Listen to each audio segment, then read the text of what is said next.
deputy monitoring officers.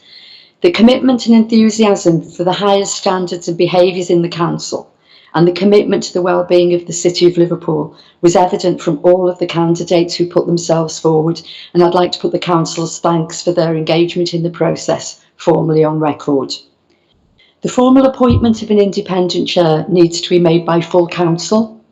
Following the interview process, it will be recommended to council on the 8th of December that Peter Farrelly be appointed as independent chair of the committee.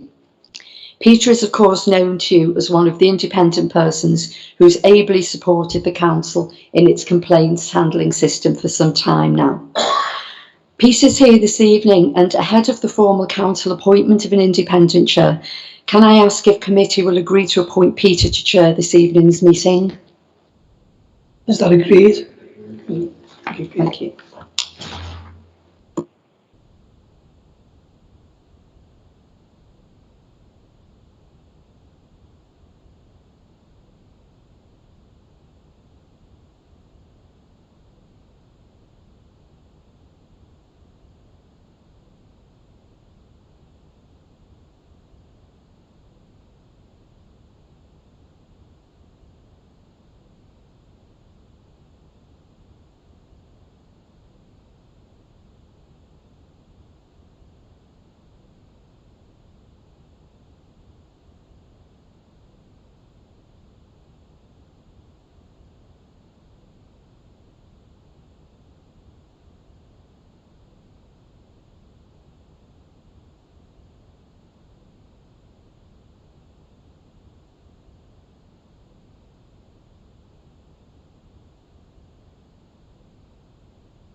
Thank you, Chair.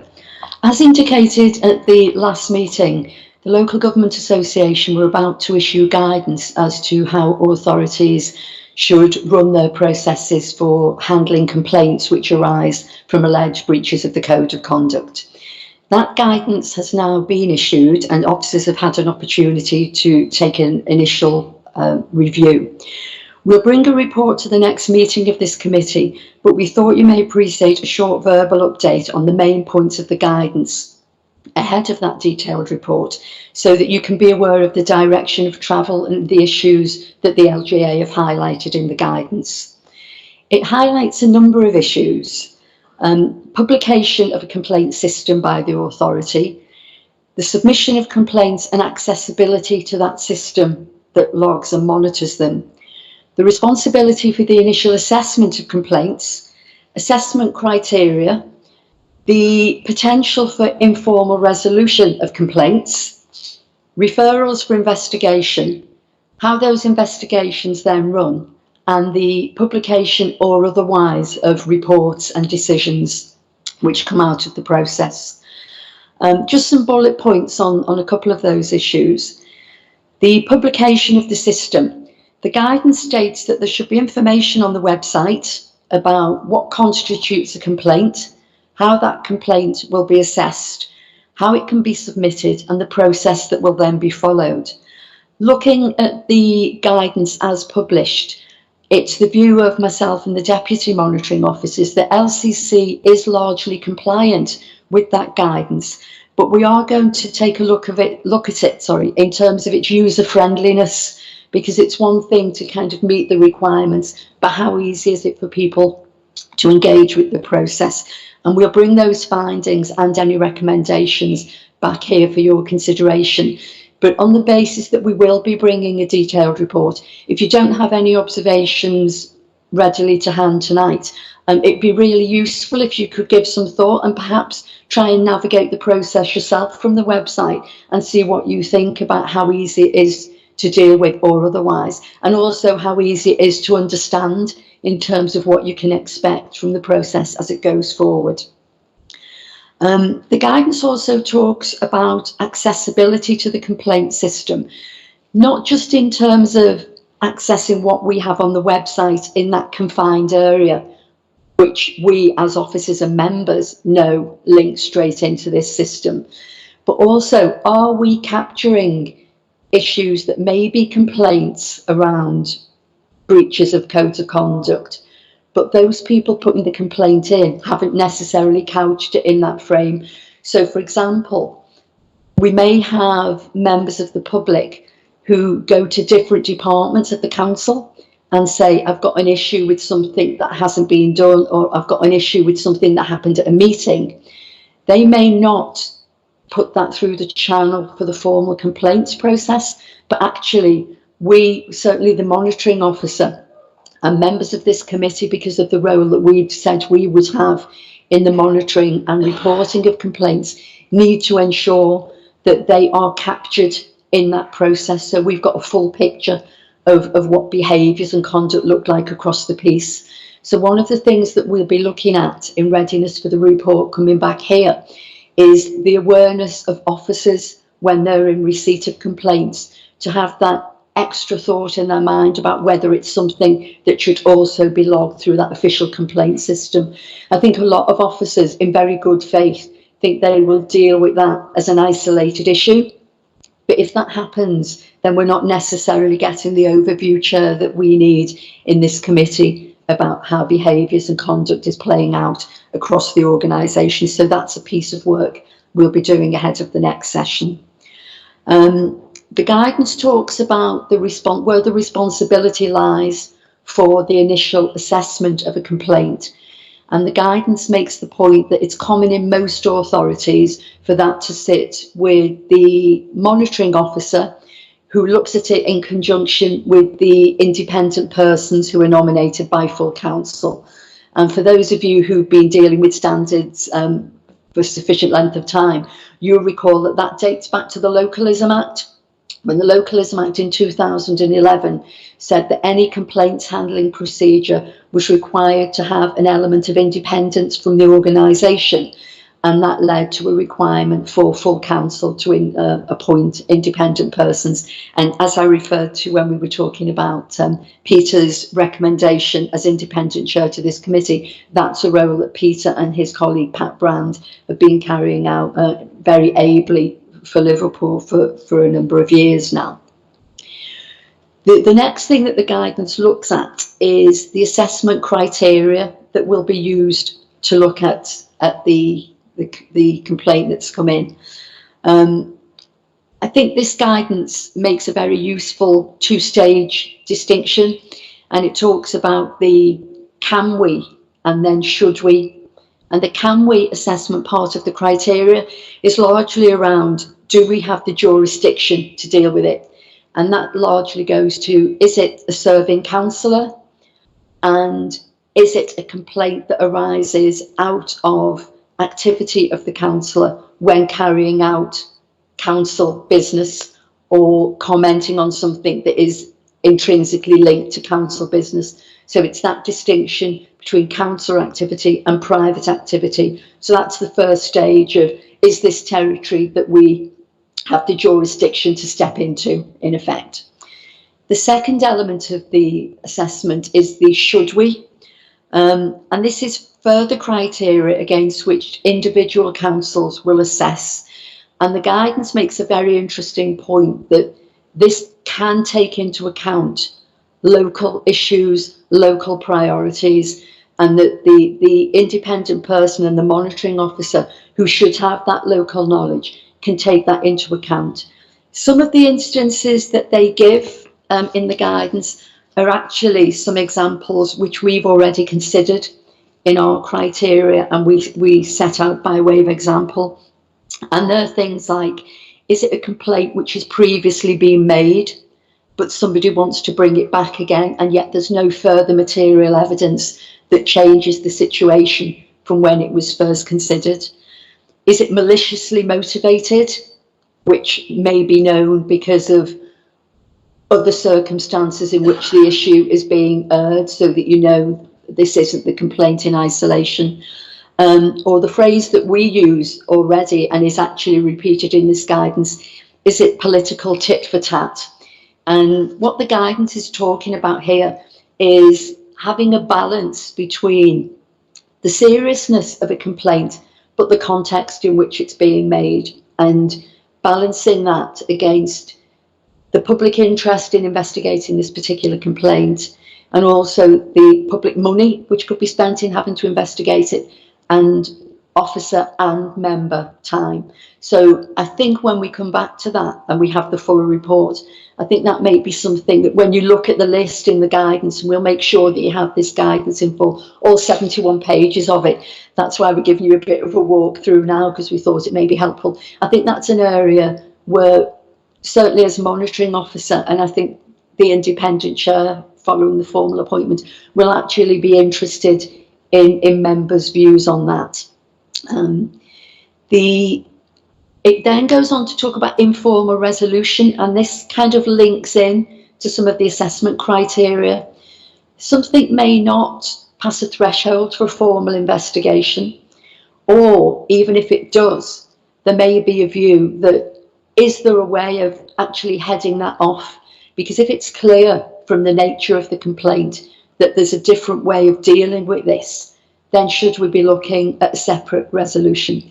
And one of the examples that the guidance gives is, if you have complaints which are pointing to a general breakdown in relationships, which show that you come into a point where you can't conduct the business in the way that you feel you should, is there a kind of sensible view to be taken as to, if that's the position we're in, if we progress this along a line of formal investigation and formal interviews, are we in fact just exacerbating a problem that already exists, and that process won't resolve the issue? Should we actually look to perhaps a wider form of mediation between certain individuals who are airing these concerns? And so the guidance is very much pointing towards that as the best use, not just of officer and member time in the process, but also coming to a solution that has a greater impact and a greater effect. Because I think members will be aware that although there was some work done last year by the board looking at standards in public life, the remedies which are available are still very limited. So you could go through a very lengthy process of a number of interviews, having formal hearings, and at the end of that, what you may get to is one of the strongest censures we have at the moment is a censure motion at council. We've had one in the past, and all that happened was the subject member just left the chamber while that motion was heard.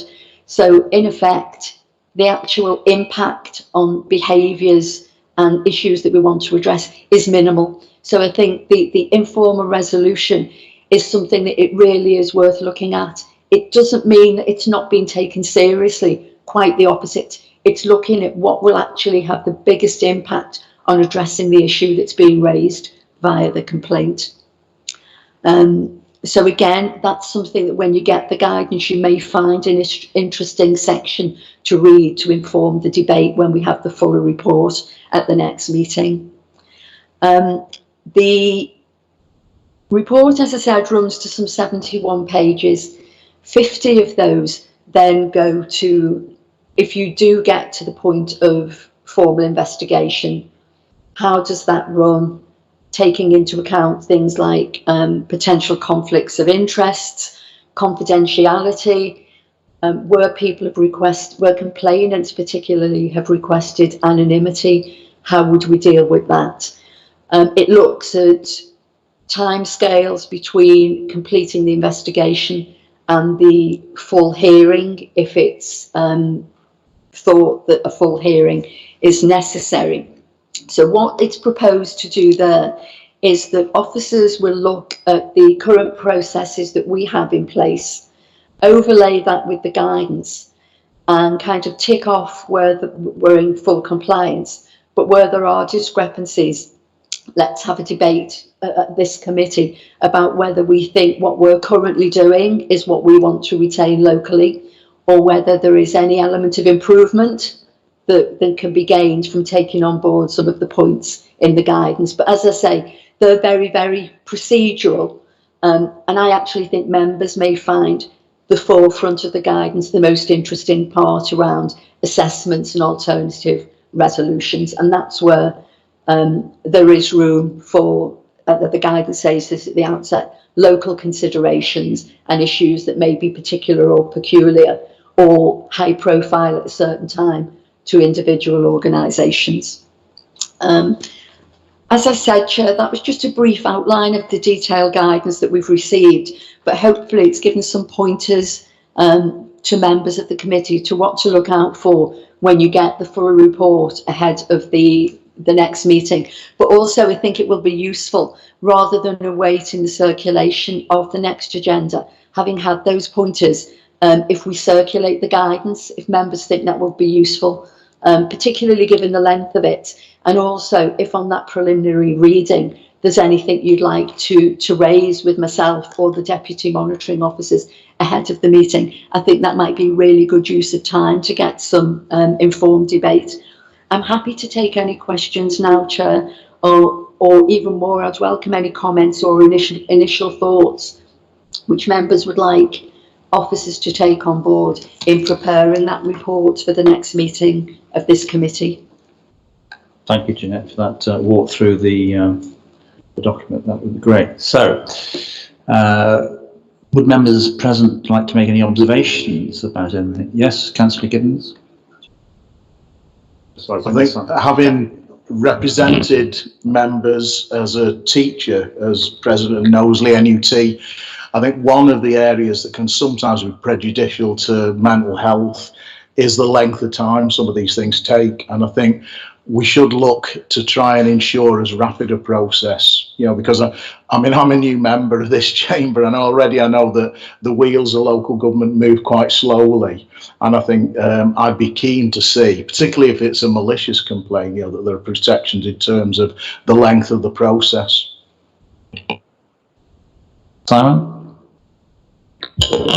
Yes, similarly to Councillor Gibbons, I think if you're an officer, I think your code of conduct, your complaint system, your disciplinary system is quite clearly spelt out, and the processes, you know, have long been set in about what will happen, you know, with your trade union or, you know, somebody to support you through that, etc., etc. As well as, I think, the time frame. I think sometimes there's a lack of clarity when complaints have been made, and particularly if they're coming in anonymously or maybe maliciously or a mixture of both, in a sense of, one, the length of time, but always, are we really clear with the person who's been accused in that complaint about what they have at that initial informal stage? Because obviously people are making an assessment, but are they making that assessment with that person being, and I'm not talking about a formal hearing or hearing the complaint, but, you know, if you went through a disciplinary investigation before deciding to go to disciplinary,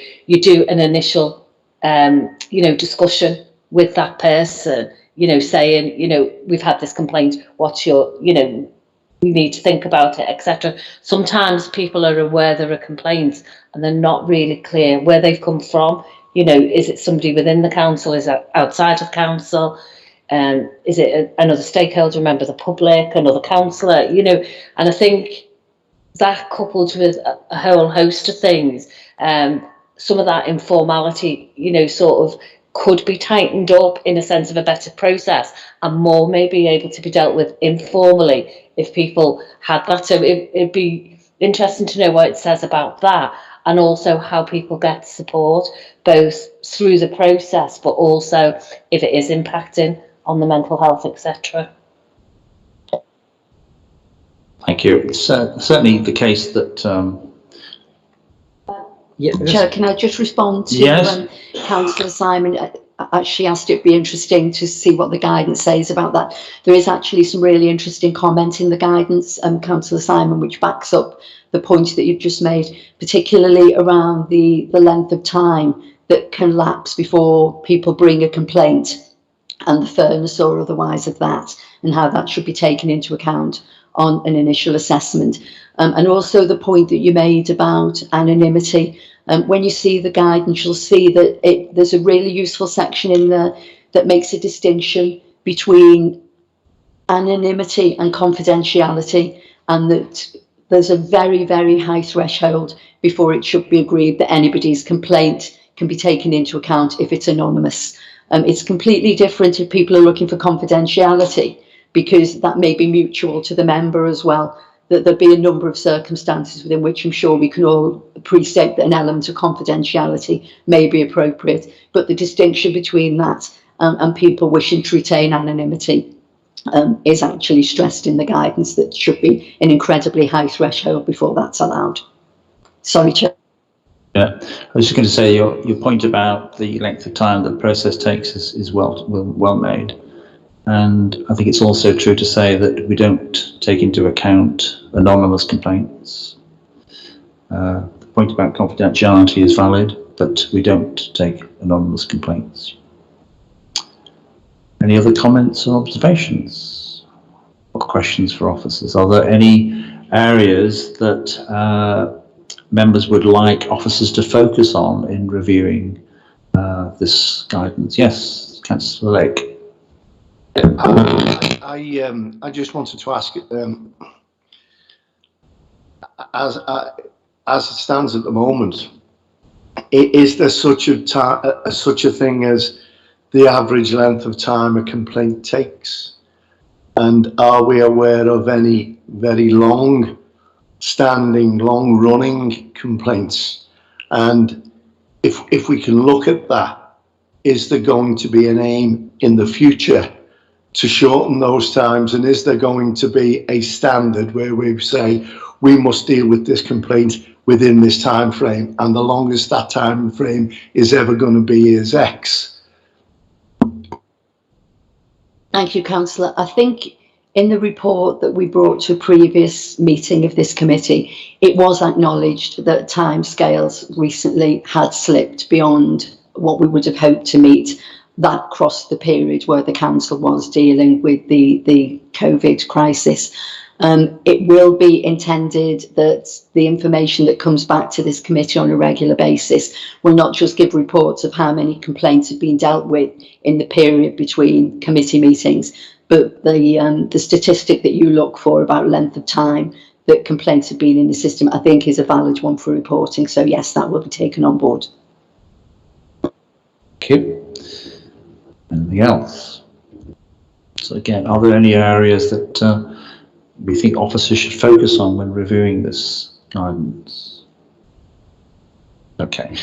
Well, clearly the document is on its way, and we need, with that sort of walkthrough that you gave us, we need to sort of bear that in mind when we're reading this and take all that into account. Okay. So are there in the absence of any other questions then, I propose that the update that the monitoring officer has given to us be noted, and that the monitoring officer and deputy monitoring officers be requested to submit a report and update to our next meeting. Is that agreed? Thank you. Well, that concludes today's meeting. I can assure you that future meetings are not going to be nearly so brief.